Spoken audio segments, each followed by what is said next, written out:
E aí, meus amigos, vamos ver agora dois exemplos de pessoas, exemplos bíblicos, tá? De pessoas que seguiram o seu coração.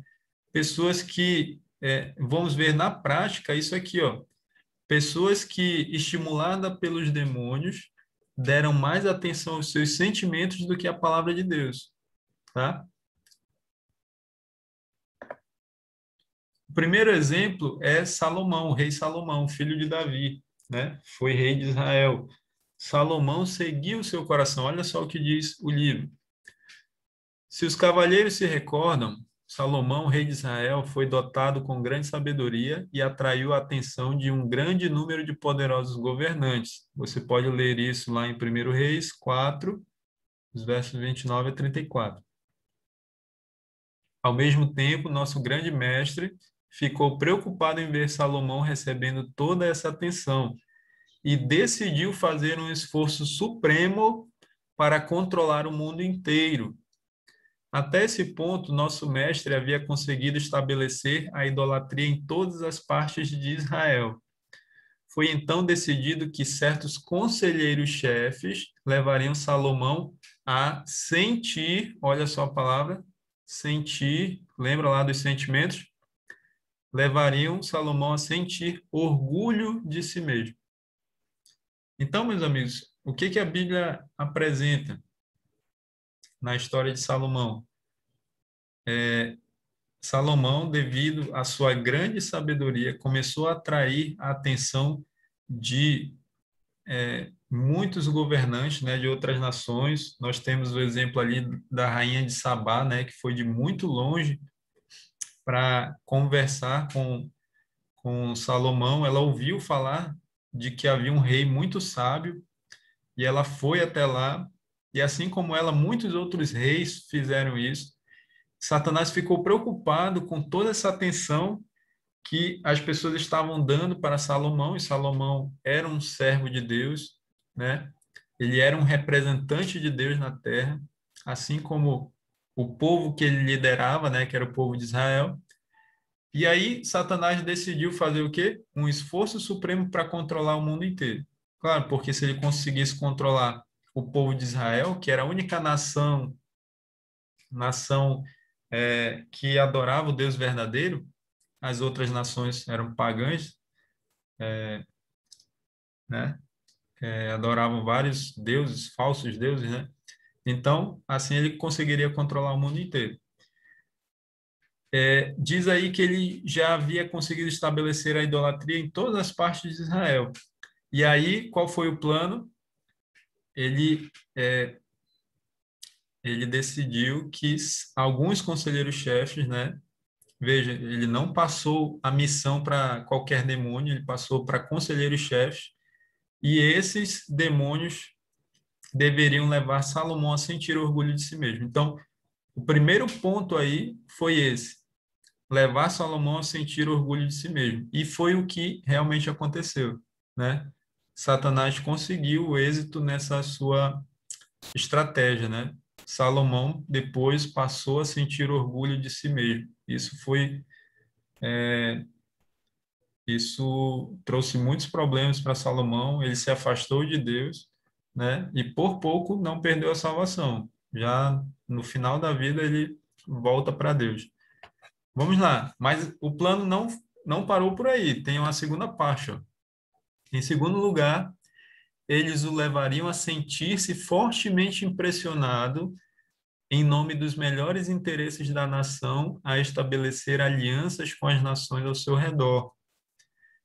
Vejam, sentir-se, eles levariam Salomão a sentir-se, novamente o sentir. Olha só, Satanás ali influenciando os sentimentos humanos, né? E ele deveria sentir o quê? Sentir-se fortemente pressionado para estabelecer aliança com as nações ao seu redor. E como foi essa aliança que Salomão estabeleceu com as outras nações? Foi por meio de casamentos, meus amigos.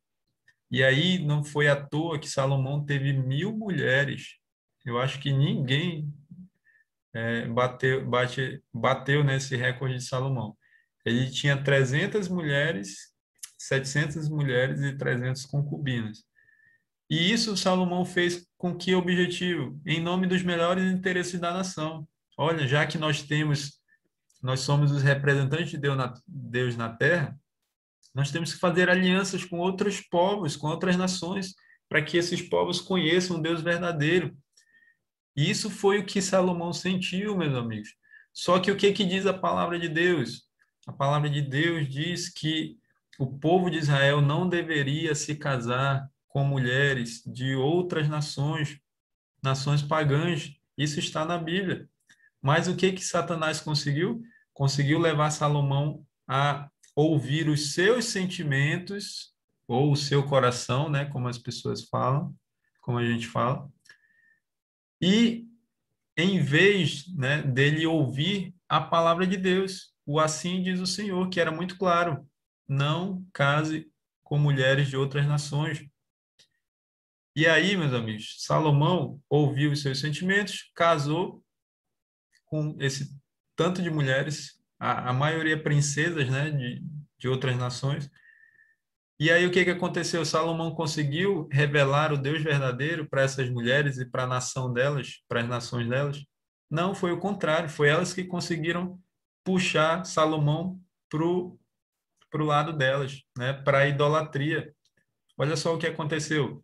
O plano do nosso mestre tornou-se um enorme sucesso. Quando chegou o dia em que, pelo exemplo de Salomão, o povo de Israel adorou a Astarote, deusa dos Sidônios, Quemos, deus dos Moabitas, e Milcom, deus dos filhos de Amon, quando o povo se prostrou diante de ídolos que representavam espíritos de demônios, o nosso grande mestre sentiu que o seu triunfo foi completo. Seu grande objetivo fora alcançado. Na realidade, o mundo inteiro estava sob seu comando. Então, Satanás conseguiu alcançar o seu objetivo, meus amigos. Só que ele estava errado em um ponto, né? Ele achou que tinha o mundo inteiro sob seu comando, mas Deus sempre teve os seus filhos na terra. Deus sempre teve os seus representantes na terra.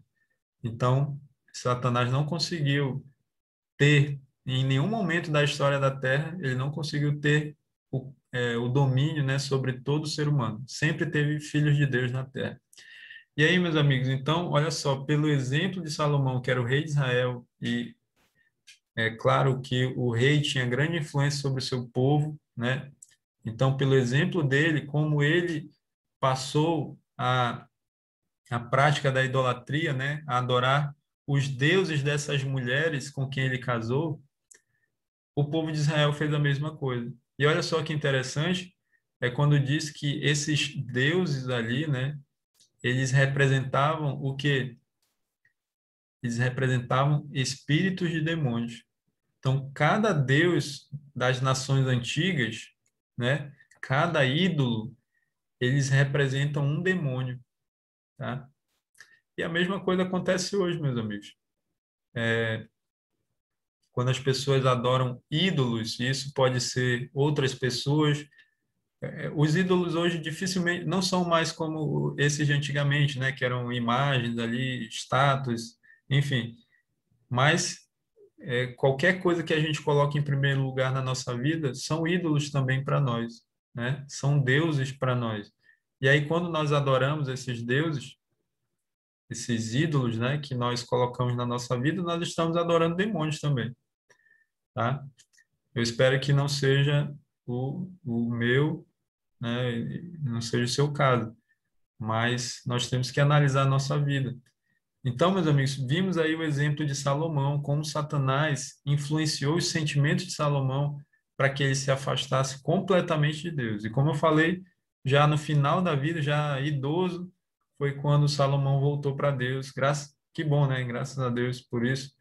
E aí depois ele até escreveu o livro de Eclesiastes, né, falando da sua experiência. E esse livro está na Bíblia, né?